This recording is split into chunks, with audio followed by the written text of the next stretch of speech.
race to the White House. President Obama hitting the campaign trail with Hillary Clinton. And Donald Trump is kicking his VP vetting process into high gear just 2 weeks before the convention. Rich Edson is live in Washington with us with the very latest. Good morning, Rich. Now, good morning, Heather and Jackie. And the campaigning begins. For President Obama, at least. This afternoon, he and his former Secretary of State, Hillary Clinton, will take Air Force One from the D.C. area to North Carolina for their first campaign event together this season, and one trying to get her elected.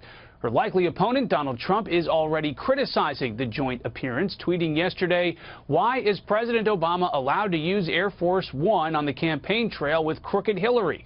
She's flying with him tomorrow. Who pays?" A White House official quickly responded, "As in other administrations, we follow all rules and regulations to ensure that the Democratic National Committee or other relevant political committee pays what is required for the president to travel to political events." Clinton and Trump are also considering running mates. Trump recently tweeted out praise for a handful of Republicans thought to be contenders, including Iowa Senator Joni Ernst, Arkansas Senator Tom Cotton, and Indiana Governor Mike Pence. I'm supporting Donald Trump to be the next president of the United States of America. I think we've made it clear that we'll look forward to campaigning with him in Indiana and anywhere else that he thinks we can be helpful. Tennessee Senator Bob Corker will also campaign with Trump in North Carolina. And a USA Today Suffolk University poll shows the race narrowing. Clinton leads Trump by 5 percentage points, 56.6 to 40.4%.